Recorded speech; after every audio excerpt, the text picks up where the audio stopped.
Good afternoon, good evening, wherever you're joining us from. My name is Braden Mulhook. I'm the director of the Center for Theology and the Natural Sciences here at the Graduate Theological Union.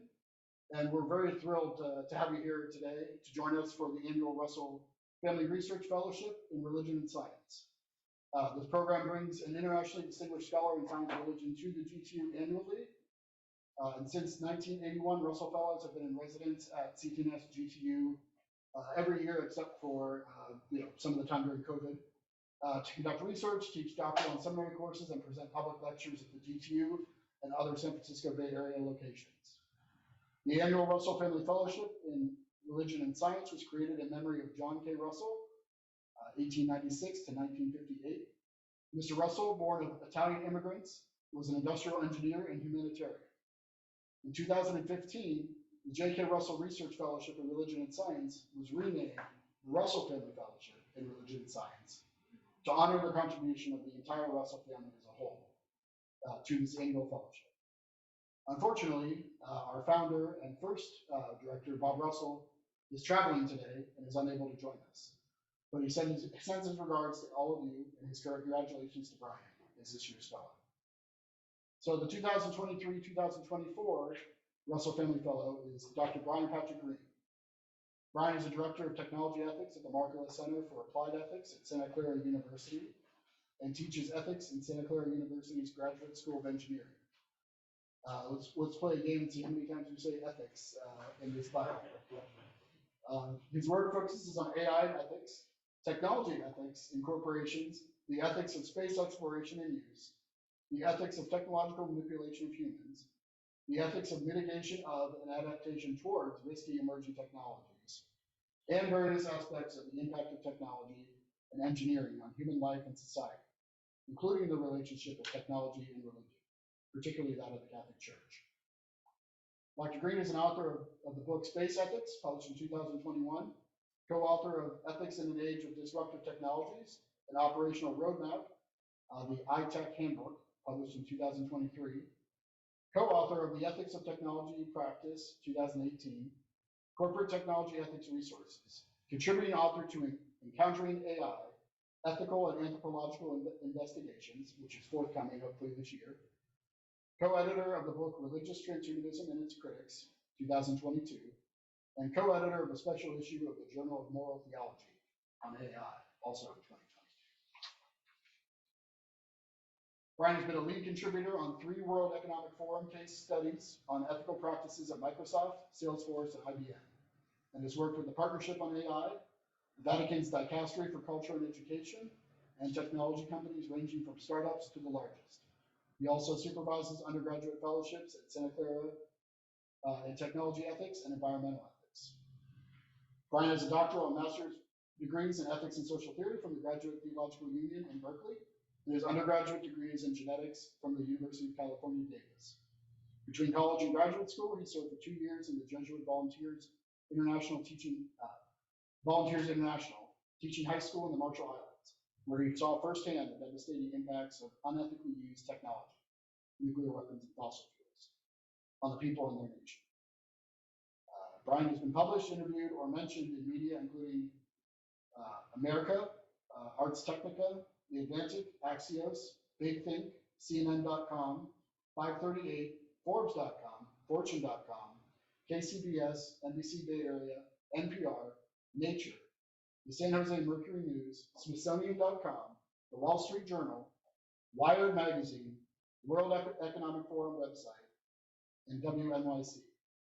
If you joined us last night, you heard his public forum, Should God Have Given Humans Technology? Considerations on Nuclear Weapons, Space Technologies, Synthetic Biology, and Artificial Intelligence. It was a great conversation. It was recorded, so that'll be on the CTNS website if you missed it, as will this event. On a personal note, Brian and I were in the doctoral program here at the GTU together. We both have PhDs in ethics and social theory, undergraduate degrees in genetics. So we like to say that we enjoy studying the right stuff because we're often engaged in similar conversation. It's an absolute joy to have him as this year's fellow.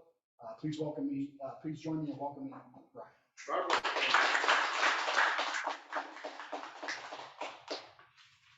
Thank you, Braden. introduction. And yes, Braden and I have been talking and thinking on these subjects together for a long time. So it's an absolute honor to be here. Also, as a Russell Family Fellow, it's kind of amazing to think as I was a student here, I was of course watching all the wonderful speakers come in, and now I get to be in the podium where they get to be speaking. So it's a very exciting thing. All right, so let's see. Braden, what do we need to do to get the slide on the screen? My apologies.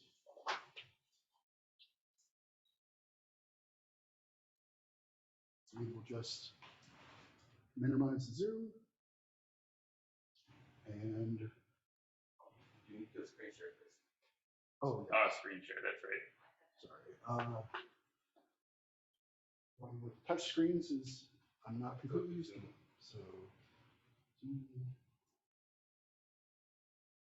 pull this back up now. Yeah. Yes. Screen share and and then hit the share button. Yeah. And hopefully when we start the slideshow, it'll actually work. So. Yes.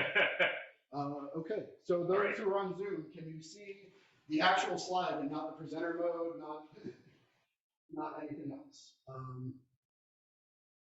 Can you is there a way to the chat for me there? Yep. Yes. Okay, great. Okay, perfect. So X that out. Yep. Is there a way to move this to the side? I don't know if we can get any further. There we go. Okay, perfect. Okay. All right, yeah, that's perfect. All right, and have you got it recording? Yes. Okay, perfect. Well, in that case, thanks so much for having me here. It's truly an honor, as I was saying. So the topic of this is emerging technologies as provocations for theology and ethics. So I'll just start reading the paper. So life is a provocation. It demands that we respond. As action provokes us, we react, often confused, baffled, seeking a reason why. We might ask, why have I been so fortunate as to receive this gift in my life? Or we might ask, why have I been so unlucky as to experience this loss? Every human reaction to a provocation happens within the context of our biological and cultural nature. As material beings made in the image and likeness of God, we might expect some provocations to cut across spirit and matter. And perhaps the place where this is most evident is with the provocations of technology towards theology and ethics. Social life is also a provocation. It demands that society respond.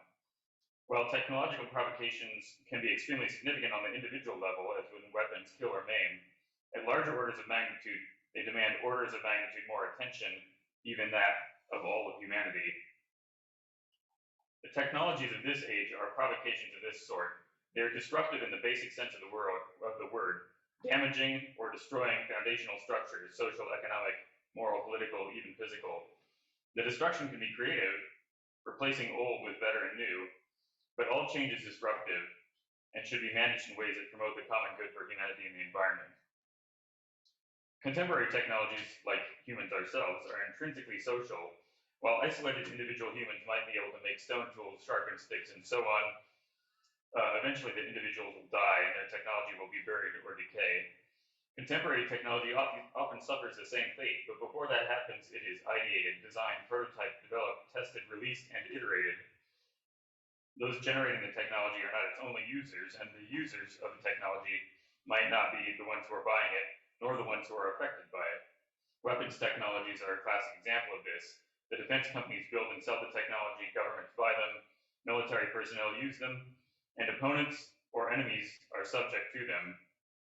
As the designers, sellers, buyers, users, and enemies retire or die, others typically come to replace them, keeping these same social institutions running.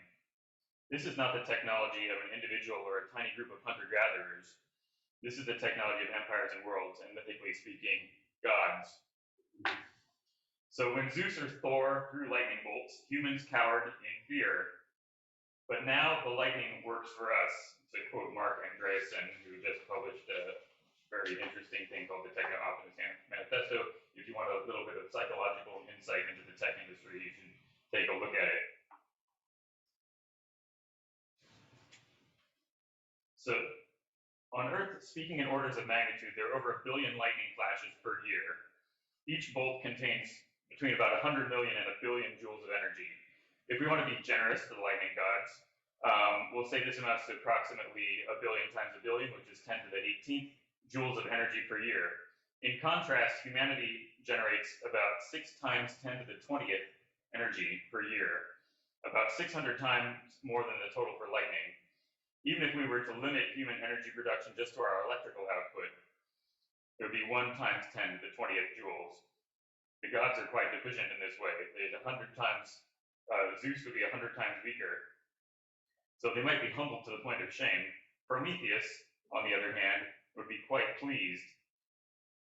So imagine dwarfing the Greek or Nordic gods in terms of power. The ancient gods were awe-inspiring to people of the past. While an individual lightning bolt can certainly still be awe-inspiring, even lethal, at the societal level, it really no longer is.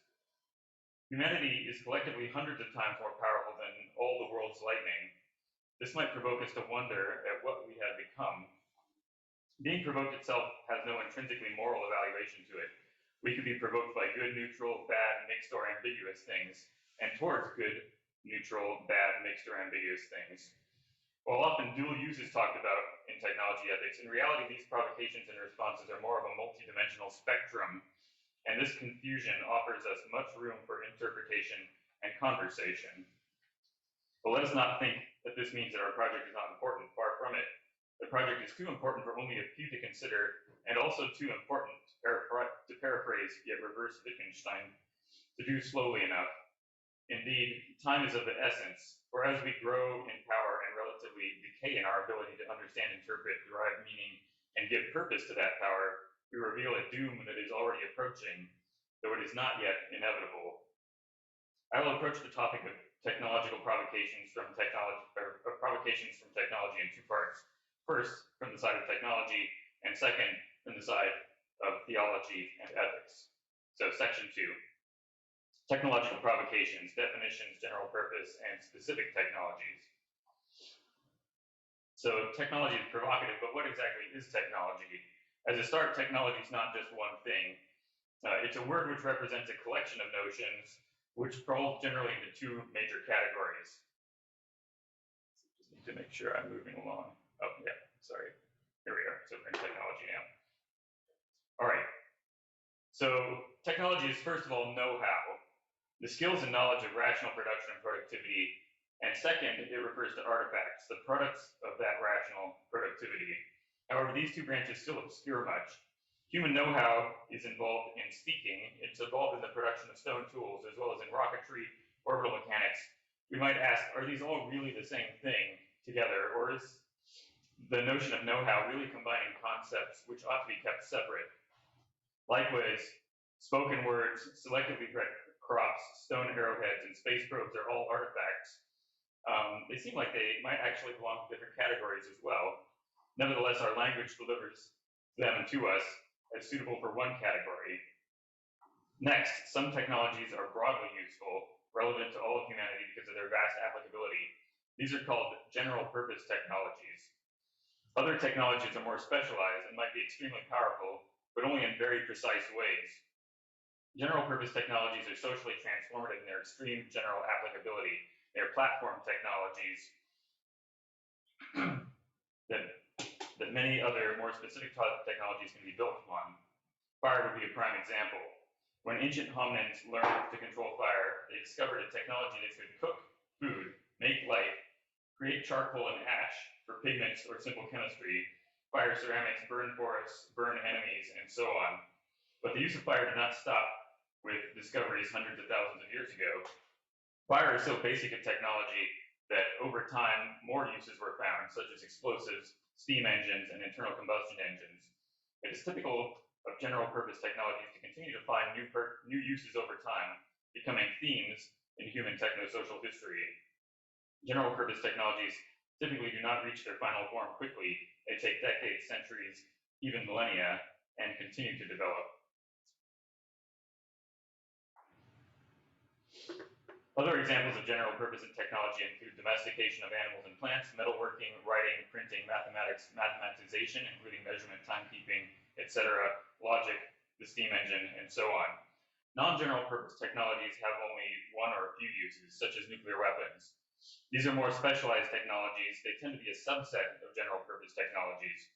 For example, perhaps nuclear weapons are a subcategory of explosive, although they're quite different in kind. Or nuclear energy is a subcategory of energy production technologies.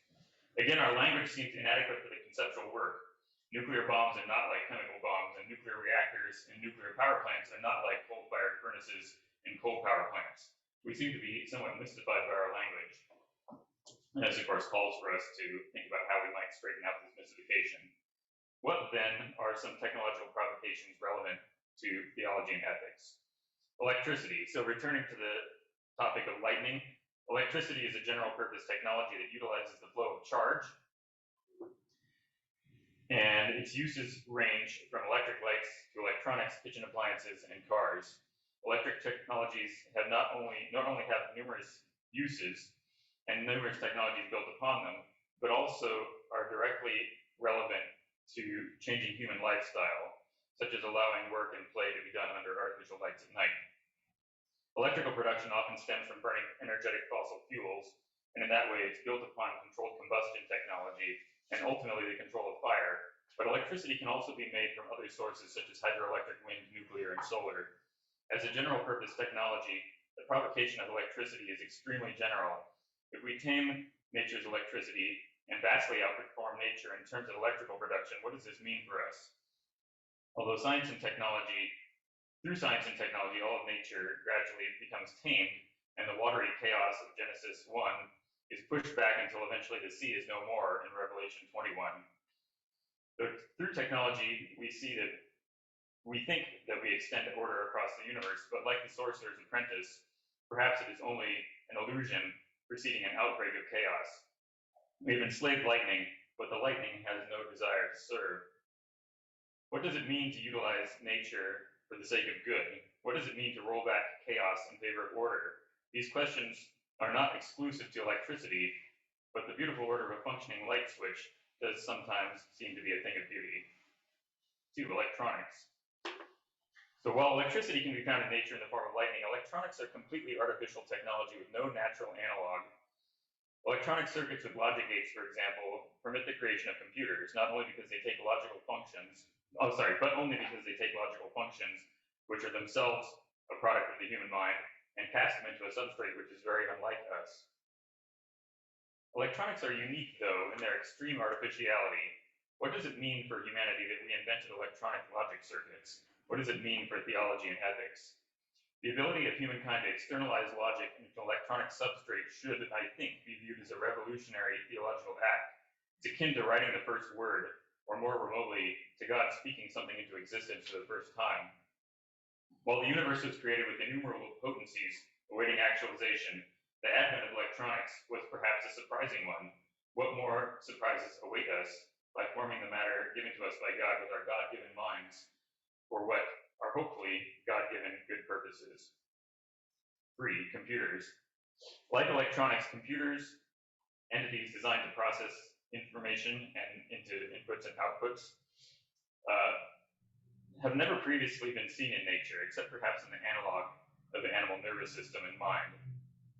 Upon logic circuits and binary, computer languages were built, and from these vast abilities to process information in new ways, many ideas that seemed like obscure and useless pure math, without any useful applications at all, came together into computers to make one of the most practical and universal technologies of all time. Computers turn human thinking in particular directions, such as seeing more of reality as information than matter. Now computers perform more calculations than humans could ever perform manually, thus provoking perhaps another thought. Reality is more mathematical than we might have imagined. The above two thoughts might guide us to thinking of God as more interested in mathematics and information science than the Bible might have indicated. Or perhaps the Bible still taught us the most important foundation, that God loves us and that we must love each other, must love God and each other, regardless of the mathematical and informational aspect of reality.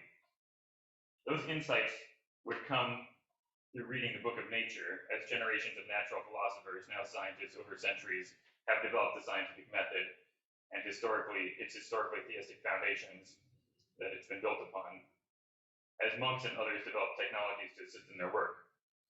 The fundamental insight is love more than anything else. Science, technology, power, all of that is secondary, for without love, those are merely means to our own destruction.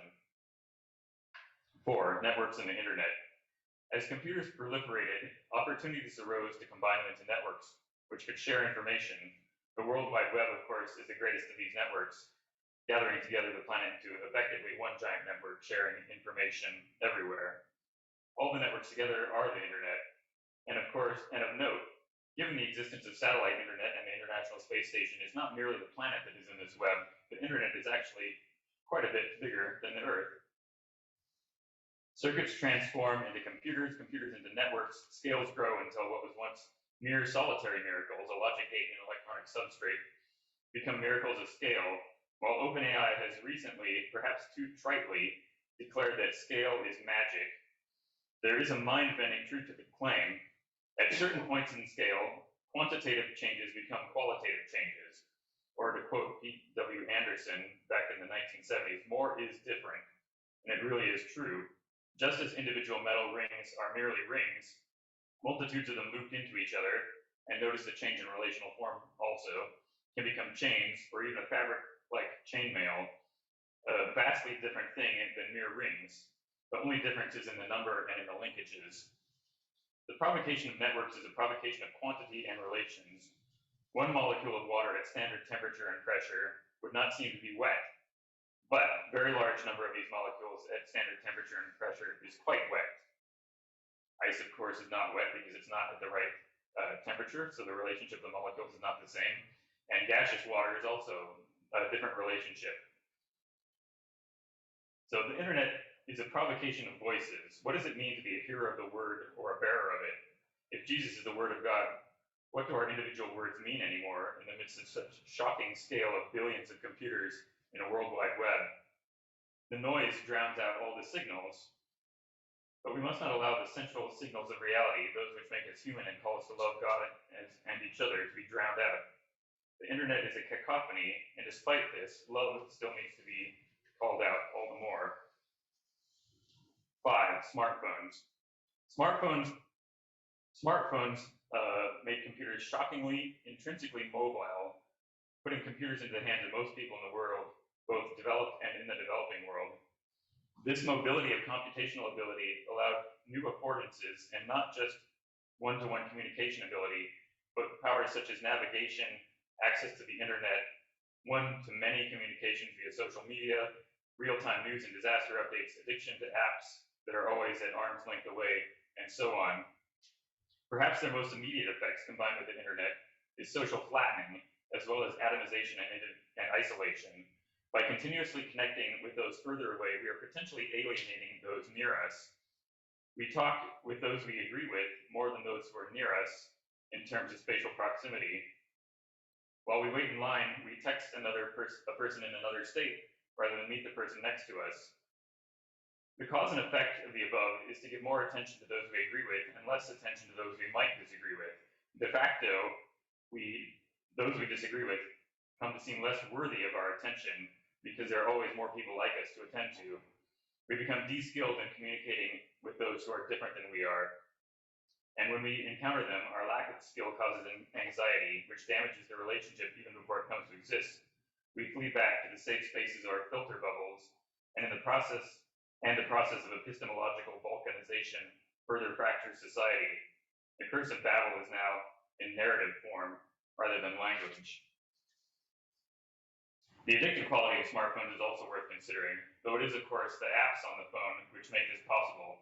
Apps such as TikTok and various video games are digital opium, and TikTok is in fact banned in China, though a similar app, Douyin, is available. It's heavily censored, it's educational, and it's time limited.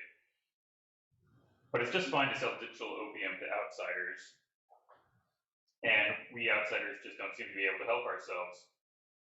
What is the theological provocation here? Our desire towards those who are similar and away from difference, to divide ideologically and culturally, comes to mind, as well as our weakness in terms of addiction. Relatedly, the drive of some humans to promote division among others and promote addiction for profit should remind us of sin and the perverse pleasure some take in exploiting and harming others. This might not seem like the first thing that comes to mind with smartphones, but the individuality of the phone along with its mobility make all of our weaknesses accessible for content exploitation. And I realize I've not been keeping track with the slides. So here's a computer, of course. This would be a diagram of the fiber optic cables going around the world. There's a smartphone. And now we come to social media. Social media is a technology dependent upon many general purpose technologies preceding it, but it is not itself a general purpose technology. It's just a very powerful form of communication technology. Social media allows people to share ideas on platforms to others who might be interested in hearing these ideas. As has become clearer, these shared ideas are not always good, as misinformation and disinformation have become widespread and fast-moving. As with smartphones, social media not only spatially alienates and isolates, it also forms communities of purely electronic type, for good and for bad. We might ask, what do communities mean anymore? We are isolated in our distance from each other, electronically and physically. Should communities have a spatial element to them? Does human nature demand that we be able to touch those that we care for and not merely communicate with them? Theologically speaking, this reminds me of Jesus Christ, who was incarnated to live among us personally and directly, and for Orthodox and Catholics, Jesus is there in the Eucharist every day. The Old Testament prophets acted as media for God, speaking his words to the people, but ultimately this was not good enough. Direct spatial proximity was necessary, not only to experience life as a human being, not only to hold us and to feel our pain, but to die at our hands. We might thank God for the wisdom of human weakness. Weak, sinful humans are less dangerous. Powerful, sinful humans are deadly. God really did try to get us to choose love first and then power, but humanity seems to be too morally weak to make the right choice. Artificial intelligence. And when you think of artificial intelligence, think of the server farm with a data center where all these things are actually operating out of. Intelligence as the ultimate source of technology as well as ethics and theology can be thought of as the ultimate resource, and artificial intelligence as an expansion of that resource. Humans have told myths of automata for millennia and made automata in varying degrees of complexity for nearly as long. There seems to be something in our minds that makes the idea appealing. And now that we have this technology, we've begun to make generative AI, which can act as the distillation of billions of words through billions of statistical linkages across untold numbers of electronic circuits using many watts of electricity. Buckminster Fuller once said that technology lets you do more and more with less and less until eventually you can do everything with nothing. But of course, this is a playful exaggeration. The AI does not run on the clouds. Despite wishful terminology, the cloud is just someone else's computer. And even if technology could come from nothing, it would still not be nothing, because it would be intelligence that made the technology possible.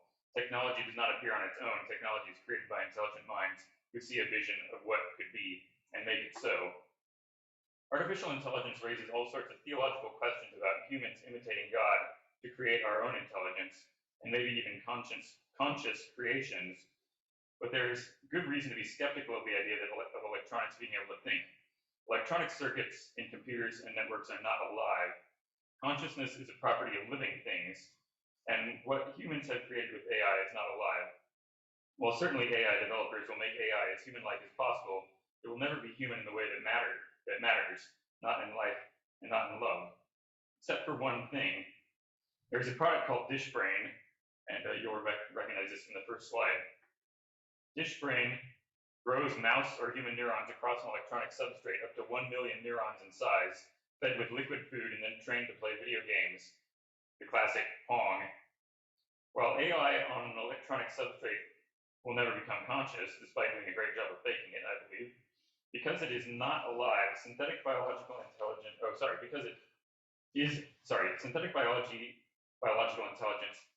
is absolutely at risk of becoming conscious, having its own will, having emotions, and generally being all of the nightmares that movies have warned us that AI might be.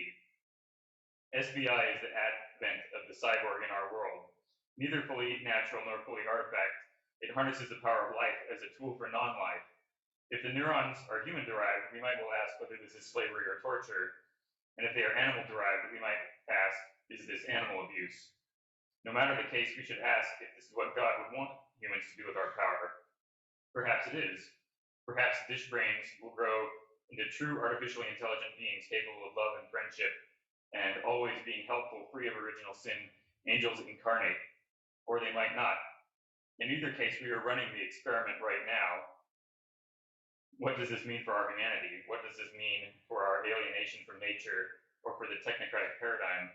In truth, I find true cyborgs to be a genuine puzzle filled with theological and ethical questions on top of mysteries, and yet practically speaking, we must solve it and solve it soon. Two other technologies deserve special attention. 8. Nuclear technologies. Fission bombs and fusion bombs were two rapid revolutions in human power. Fission weapons are 1,000 times more powerful than chemical explosives, and fusion weapons are 1 million times more powerful than chemical explosives. In 1945, the power of explosives humans had access to multiplied by 1,000, and 7 years later, it multiplied by 1,000 again. This millionfold increase in 7 years, there's little doubt that this sudden and shocking expansion of human destructive capability is worthy of consideration from an ethical and theological perspective.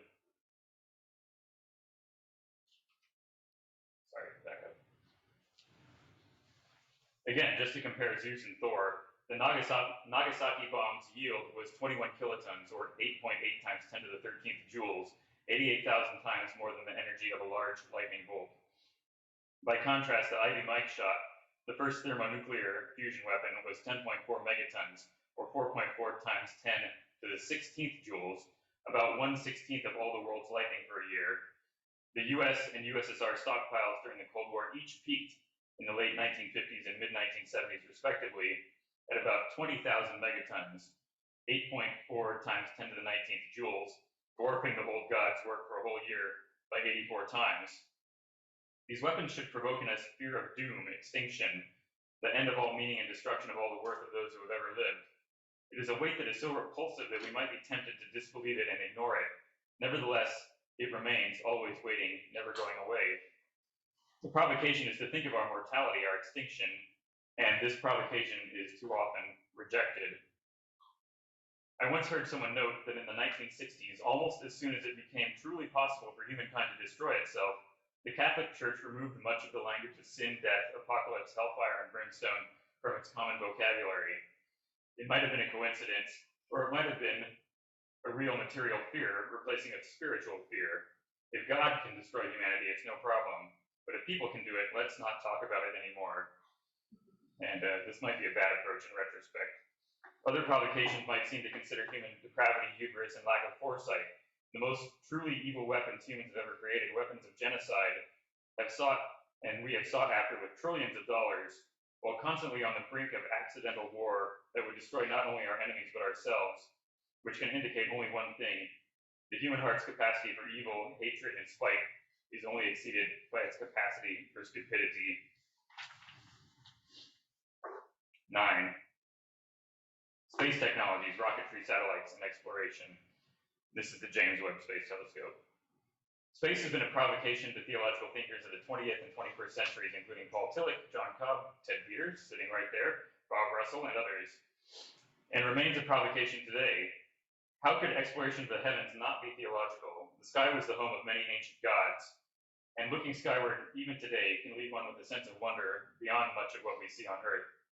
The ethical provocation of space hits the wonder of exploration knowledge, use of space, and even potential settlement against the immense cost of space missions, and where every pound into orbit costs thousands of dollars.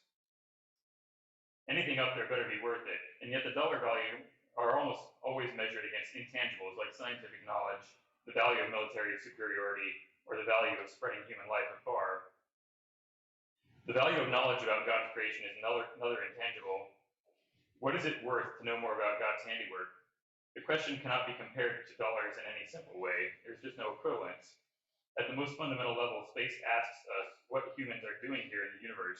We are animated star stuff, thinking about the stars that we came from in a universe that started with a big bang. And what is this all about anyway? Again, the only answer can be love of God and neighbor.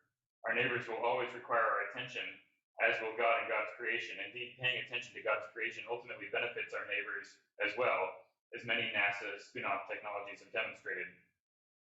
But if those technologies had just been researched directly, it would no doubt have saved taxpayer money.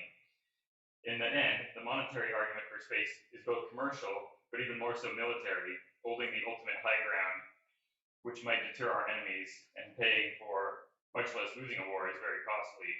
But the intangibles of space seem worth it to many. It's a judgment call, and one which is revised every year in budgets, both public and private. When should I go until, Britain? Oh, you're fine. We have to 1:15 or so. Okay. At a much more mundane level, it's worth remembering navigation via global positioning satellites. Satellite navigation is completely dependent upon space and greatly simplifies many things on Earth, and yet it's also led to de-skilling, so much so that many people cannot navigate without it. This indicates the same sort of flattening as mentioned above. Navigation is not about the journey, it's about the origin and the destination. Everything in between becomes a mere nuisance, like those socially local to us but whom we like less have become nuisances compared to those more distant whom we like more.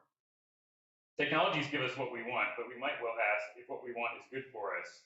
In a world where technology aims to give us anything we want, it then becomes extremely important to want the right things. Thus, mere desire is not enough. We need a second-order desire, a desire to desire good.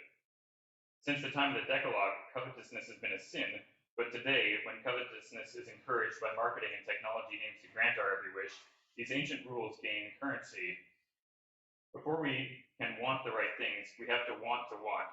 We need power over power, or control over control. All right, section 3, a few themes of provocation from technology for theology and ethics. So at the risk of an even more scattershot approach than the 9 technologies just listed, I'm going to talk about 7 specific areas where theology and ethics provoke reflection on technology. So first one, power. The provocation of power is undeniable. Humans seem to desire it, even irrationally so. The power to do good is one which we should pursue, but the power to do evil will kill us if we do not safely limit it. Technology has expanded human power far beyond what the Greeks imagined of their gods, indeed beyond what many ancient peoples believed of their gods. The Hebrew "I am who am" being a major exception, what else could God's name be? God is the self-existent, which is much more impressive than throwing lightning bolts. In terms of power, self-existence is as impressive as it gets. It is a power that humans can never have, despite transhumanist dreams of omnipotence. Yet, despite our intrinsic lack of omnipotence, we do need to think of ourselves in terms of our power. A few years ago, I proposed the term anthropotence as a measure of humanity's power, both individually and collectively. And of course, it might also hark to the idea of the Anthropocene, but anthropotence is a slightly different idea. It's more of a measurement. If humankind currently has a yearly energy budget of 6 times 10 to the 20th joules, then this translates to an average generation over the course of the year of about 19 trillion watts. That is our anthropotence. It's a lot of power, a continuous Nagasaki bomb every 4.5 seconds. Divided by the population of the Earth, which is about 7.9 billion people, it's about 2,400 watts per person constantly. This, of course, is not evenly distributed, and much of it is involved in industrial processes and other uses that are remote from most people. However, for those of us with this power, or more, we should remember that to whom much is given, much is expected, as Jesus noted in Luke chapter 12, verse 48. While in modern superhero mythology, Spider-Man's Uncle Ben utters the phrase, "With great power comes great responsibility." We are creeping up on being a Kardashev type 1 civilization, as Carl Sagan defined it, as having about 10 to the 16th watts at its disposal, and which is roughly equivalent to the planet level of watts. We are several orders of magnitude away still, but we are also several orders of magnitude ahead of the lightning gods. The theological questions abound. What does this human power tell us about God, as well as the primarily ethical one? What should we do with all of this power? In this context, I will merely grasp at an answer and no more. From my perspective, what human power tells us about God is that God is still unimaginably vaster, more different, and more powerful than we are. Everything we do only emphasizes the spiritual size, alienness, and immense capability of God. We can do a lot, so much more than humans of the past ever dreamed of, and yet we are still so far away. As for what we should do with this power, there are two clear ethical imperatives. We should use this technology to do as much good as we can, and to use technology to stop as much evil as possible. The previous statement, however, is actually distorted. It externalizes the sense of good from humanity, thus making humans mere vehicles of an ethical measurement, of an external measurement of good, rather than respecting human dignity as being good enough itself. In our capacity to stop evil, we risk becoming evil ourselves, as fallen human nature invariably warps our desires away from God and neighbor and towards sin. If we cannot control ourselves to the pursuit of holiness, then we should not become so powerful that we put our own existence at risk, because as non-self-existent beings, death is awaiting us. This long explanation of why not to eat the fruit of the tree of knowledge of good and evil, that if we eat it we will die, only begins to make sense now when we have the capability to destroy ourselves. Of course, if we had this self-control, whether to limit our power rationally or limit our actions morally, then we would use it, but we do not, hence God's warning from long ago. In the past, we were involuntarily constrained by our weakness. Now in our power, we must learn to be voluntarily constrained by our good judgment and our ethics. Growing technological power is a provocation. It is the full spectrum of provocations from good to bad, and we can respond with the full spectrum of responses, but we should choose the best of the responses available to us and also do our best to actively block off the worst. Section 2, good and evil. As noted above, technology must be disambiguated into techniques and artifacts. Importantly, the know-how to produce these is always for the sake of something, and those theory can be good, bad, mixed, neutral, or ambiguous. The provocation of goodness is to be holy as God is holy. Technology might be able to assist with this attempt, but we should never forget sin. Hubris will intrude. Technology can never replace holiness, and ultimately holiness is vastly more important than technology. It's better to be holy and weak than satanic and strong. To build upon the words of the founder of the Catholic worker movement, Peter Maurin, we should create the kind of world where it is easier to be good. And concomitant to that, we should also create the kind of world where it is more difficult to be evil. But of course, that involves impinging on freedom. So there are some big ethical questions there as well. Technology can help with both of these, but then still, that even will not be enough. Making it easier to do good and harder to do evil will not cure the illness of sin in our heart.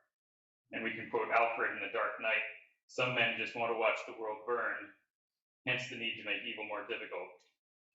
Technology gives us the ability to help people like never before. God has entrusted us with unimaginable gifts. We have them, and we still cannot really imagine the complexity and the benefits. We should always keep in mind that the good technology can do, and our obligation to use it for the best ends, and to the best of our abilities. The demand for good becomes an ever louder cry as the screams of the dead grow more relentless. The provocation of evil is to fight against it. It is not enough to merely ignore evil. Evil must be actively opposed, though in doing so we must also never become evil as we try to oppose it. And to, of course, refer to Nietzsche, when fighting monsters, we must take care not to become monsters, and when we stare into the abyss also stares into us. Sin will never be expunged from human nature, but just as we can engineer technical systems that are incredibly reliable, despite being made out of unreliable parts, so too can we attempt to cultivate human systems that are ethical, despite being made out of unethical parts. We might recall Reinhold Niebuhr and his moral man, immoral society, but we need to make a moral enough society out of immoral human beings. It's a challenge, but not an impossible one. Perfection is impossible, but better and worse are very real. Section 3, justice. Sorry. Technology demands of us to know who is due what and why, because technological power is not evenly distributed. Excuse me. It's becoming less evenly distributed over time. We are forced to ask, what is proper distribution of power and the products of that power? The provocation of justice is first to demand what it can possibly be, or first to determine what it can possibly be. As machine learning researchers, for example, have attempted to define justice and fairness in practical, computable terms, they have discovered that the definition of justice are prolific and incompatible. One cannot both minimize for false positives and maximize minimize for false positives and minimize for false negatives at the same time. As one is minimized, the other tends to increase. What then is a fair balance between the two, and how do we know? Justice, or at least fairness, is so rooted into reality that it extends beyond humankind and into animals, many of which seem to have a sense of justice and fairness. So, for example, when this rat sees another rat trapped in a very small box, it comes along and it lets it go. Technology takes justice and makes it a problem of scale. It's bad enough for one bad judge to make ongoing bad decisions. It's another thing entirely to attempt to automate the judgment process and systematically propagate injustice through society, as the Compass algorithm did several years ago with criminal recidivism calculations. The good news is that just as technology can automate oppression, it can also help to automate fixes for that oppression. Debiasing tools are now quite available, and we know many of the failure modes of algorithms with social impact. We can fix them if we want to, and we should want to desire that desire. Labor, section 4. Technological labor is a provocation. Humans work. No other animals work the way that we do. Does a cow work when it grazes? Does a tiger work when it hunts? Neither seems like work, but rather instinct. And instinct does not seem like work. Perhaps then it is our lack of instinct that makes us work. When a hungry person eats, it is not work, and when a tired person sleeps, it is not work. But the instant we do something non-instinctive, it seems to become work. Work to train, work to learn, work to do, work to teach others. The closest analogs to workers in nature might be tool-making animals like birds building nests or worker bees building a hive. Is it that tools cause work? If so, why is it that tools cause work? Or is it a relationship that causes work? Birds build nests for the sake of their children, and bees build hives for the sake of their sisters and mother. The provocation of labor is given to Adam to keep and to till the garden. Humans were made for a purpose. We were made to work. Perhaps before the fall, the work was light, perhaps so light that it did not seem like work. But after, the story immediately turns to labor, not only for survival, but for reproduction, as with labor pains in childbirth. Humans have work to do, a lot of it. The workers are few, as Jesus tells us in Matthew chapter 9, verse 37. We should remember also that Jesus was a manual laborer, and at several points, God and Jesus are both named teknites or tektons, artisanal workers. In the ancient world, as today, manual laborers are looked down upon, but God is a manual laborer. Technology is the stock and trade of an artisan, and we ought to try to understand that. In simplest terms, AI and robots come for our job, we should remember that we need to work. We will invent work, even pathological work, if we do not have good work to do. Technology should not replace us, but help us to achieve positive ends. The greatest work of all is love, and as a segue, that is a story that we should never tire of telling. Section 5, tradition and story work. Our minds are made out of stories. We are the stories that we tell ourselves. Distraction from our sacred stories is a form of death, a withering of our being. The purpose of a story is meaning. Communication is always for a purpose, and when we understand the purpose, we achieve the satisfaction of the meaningful. Indigenous scholar Joanne Archibald explains, telling these sacred stories to maintain life is story work. When it comes to stories, right now we are living in the Tower of Babel, a curse of our own making. We made this curse through the proliferation of our media telling stories.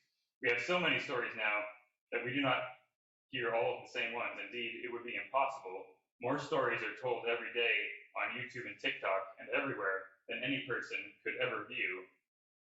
In the personalization of stories, we also experience individualization of narrative, of story, and of language and words. While we hear some stories emphasized, others hear their own stories emphasized, and our minds are filled with differing stories until eventually we become mutually incomprehensible to each other. Just try talking to someone with differing political perspectives, or to people of different generations, particularly high school students. Mutual incomprehensibility is growing, and this is increasing isolation and alienation. One propagation of tradition, and there are many, in the face of technology is to know what is temporary and what is forever. Some stories are classic and some are not. Stories that iterate upon the most important truths of life and give meaning to our lives in society are stories that should be told again and again. Stories which promote nihilism, vice, and other unethical things perhaps should not be told much at all, except perhaps as negative examples. The Bible, of course, is full of terrible stories, but often they are negative examples or they are period pieces. In other words, they were made and made sense at the time, but cultural developments have made them less relevant than, say, the life of Christ since then. Tradition in story work is more than just stories, to be sure. Mathematics is a story, natural science is a story, technology is a story, and ethics is a story. The first principle of practical reason is to do good and avoid evil. This simple formal statement is forever, or at least as long as ethics exists. But it has no content. Good and evil remain undefined. As we add content, as Aquinas does, elaborating upon Aristotle's tripartite soul, humans are to survive, reproduce, live in society, educate young, and seek the truth.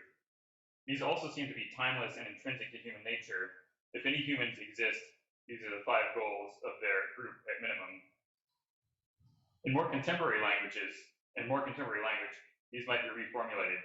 Survive short term, survive long term, live in society short term, live in society long term, and seek the truth. They're demonstrable by reductio ad absurdum. The opposite of each destroys the ability to make any arguments at all. Technology often throws tradition out the window because it is a pursuit of innovation. Old traditional technology is tossed out every time something better comes along. But technology is also built on timeless principles and facts from math and science, and these are also connected to theology and ethics.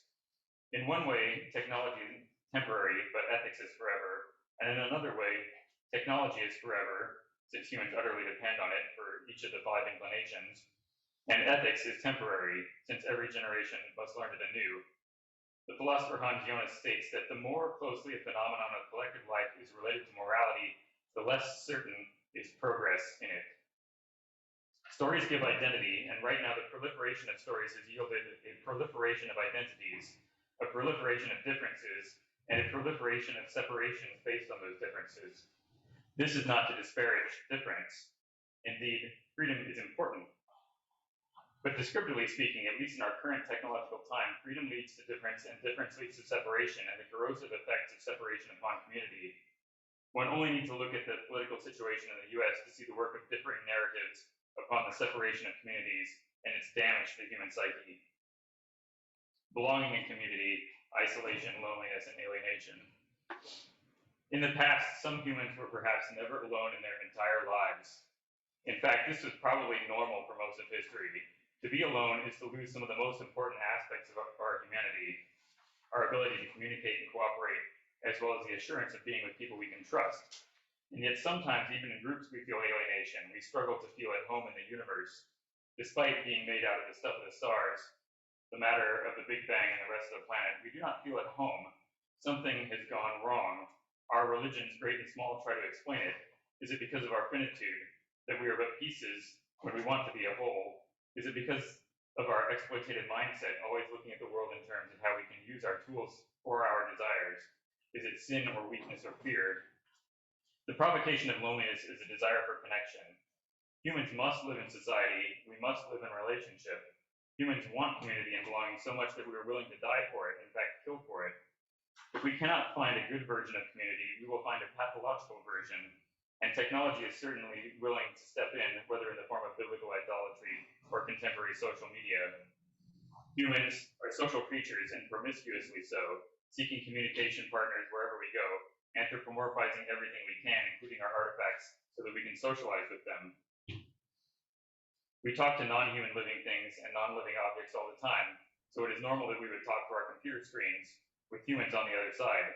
Literally, we are talking to an inanimate object. But due to technological miracles, those inanimate objects carry our message to other people on the other side of those screens. In this way, depending on the content of our messages, we can build or destroy community. Biblical idols were bad technologies because there was no one on the other side listening. They were dead ends for communication, not even mirrors.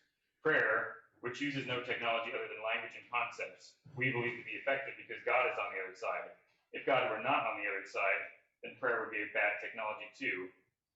Everyone in the world is a child of God, is Christ himself. How much more reverence would we have if we recognize everyone we meet as a tiny bit of God in our world? When we see others, there is someone on the other side, whether they are mediated by technology or not. We should strive to use our powers of communication to communicate love, even if the world wants to communicate hate, isolation, alienation, and loneliness. Community starts with us being in unity with ourselves. When we are at peace with ourselves, we can also be at peace and in community with others. And of course, this picture of the lonely guy, if only he had a smartphone, it would solve the problem, right? Yeah, not exactly. Intelligence, independence, and dependence. So intelligence is not a context-free capacity. It requires so much context that for a long time, it prevented AI from working at all. Artificial general intelligence is an artificial intelligence equivalent to a human. In 2020, there were 72 organizations pursuing it with many billions of dollars in funding. Now there are much more, just 3 years later. Some AI researchers are hoping to go right past AGI and develop superintelligence, which would be beyond human intelligence. This would be a superhuman intelligence, the likes of which humans have never engaged in the material world. We've always been the smartest thing in nature, but it looks like we are trying to displace ourselves. As young children are to adults, so humans are to God, and so we might become relative to the objects of our own creation, AI. Contemporary large language models are already superintelligences by some definitions. They already know more than any one human can know, and they can recall and communicate it faster than any human can. In the end, the provocation of intelligence is trust. Intelligence is a power that can be used to trick and to exploit and enslave. Children can trust, hopefully, adults, because adults are trustworthy and have children's best interest in mind. If we are to be children relative to AI, we sure better hope that it is trustworthy, and that starts with the people controlling the AI being trustworthy. Relying on another for our well-being is dependency, and while humans are never really able to be independent, relying on our parents when we are young and our children and others when we are old, by building a superintelligence, we are making ourselves dependent on an entity towards which we can only have a dependent relationship. The provocation of dependency is that it is both necessary and fearsome in its demand for trust. Faith, even when we wish we could be independent. We can have faith in God because we know that God has our best interest in mind and is powerful enough to act when appropriate. We can have faith in people that we trust because their concern is for our best interest, yet their lack of power might make them less able to help, even if they wanted to. AI yet adds in another category. We cannot currently trust it to have our best interest in mind, nor be reliable enough to make the right choices for us, nor be powerful enough to act when appropriate. As one more provocation of intelligence, we might ask what it means for us to live in a world where, through our intelligence, natural phenomena can be studied and then bent to our will. This grants us great power and responsibility, but it also alienates us from nature, which we cannot help but always perceive not merely as God's creation, but as raw material awaiting our disposal. The technocratic paradigm cuts us off from the true value of the world and its creator, instead placing ourselves where God should be. Perhaps it is our intelligence that alienates us from the world, thinking too much, and we would do better not to add AI to this sprayed pile of neuroticism. Or perhaps a genuinely good AI could help weave us back together again. In any case, again, we are running the experiment. Now we're philosophy with the deadline, section 4, and the conclusion. It is philosophy with a deadline and theology with a deadline too. In the beginning, there was one word, and that one word meant everything. Words are magic, perhaps the greatest technology humans ever devised, a technology that integrated itself into our bodies as much as our hands for manipulating tools and our feet for walking. Culture conveys meaning to us, for we are also creatures who desire meaning perhaps above all else. Story work is real work, and we need to learn that. Bad stories are badly done story work, or story work for bad purposes. And our minds can only fit a certain number of stories. We can try to squeeze as much meaning into as few words as we can, as our most ancient stories do, but even then, information can be lost.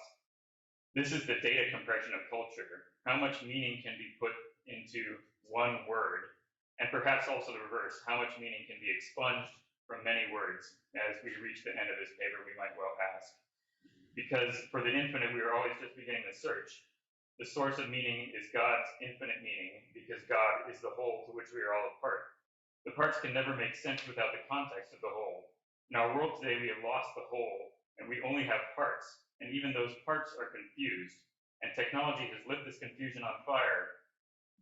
Technology in its quest for efficiency also brings speed and rapidification, to use a wonderful word from Pope Francis. Rapidification has made it impossible, once again to recall Wittgenstein, to do philosophy slowly enough. Perhaps philosophy must now be automated along with everything else, and the rest of us will just learn the results. This movement has already started in the form of something called superalignment, which OpenAI has begun, which is basically the philosophical quest to get an AI that can tell us what we need to know in order to act properly. Technology provokes us, but theology and ethics should also provoke technology back. As Robert Russell has spoken of with creative mutual interaction, the loftiest reward of dialogue would be that, having earned the right to speak first by listening, Christians might actually make a creative contribution to the ongoing research in mainstream physics, cosmology, and evolutionary biology based on their theological insights about nature. The value of such a contribution could scarcely be overestimated. While Russell is speaking here of science, this could also apply to technology. Indeed, ethics has been leaning into AI quite strongly for about 8 years now because the need is so dire. Christianity should not hide its light under a basket. The conversation must be had and new stories must be spoken, and this is beginning to happen. Provocations demand response. Preferably the response would be considered slow, thoughtful, and wise. If philosophy is the love of wisdom and theology is the study of God, then at their apex, both meet the same place. God is wisdom. However, we live in times grounded not in wisdom but in fear. To give Hans Jonas the nearly last word, there is a heuristic element to fear, something to learn from. We recognize what is most precious when we see that it is at stake. Fear can substitute for wisdom if necessary. It's not an ideal substitute, but if it helps us open our eyes to the preciousness of the world that we already have and the miracles that God has put at our disposal, then it has taught us something indeed.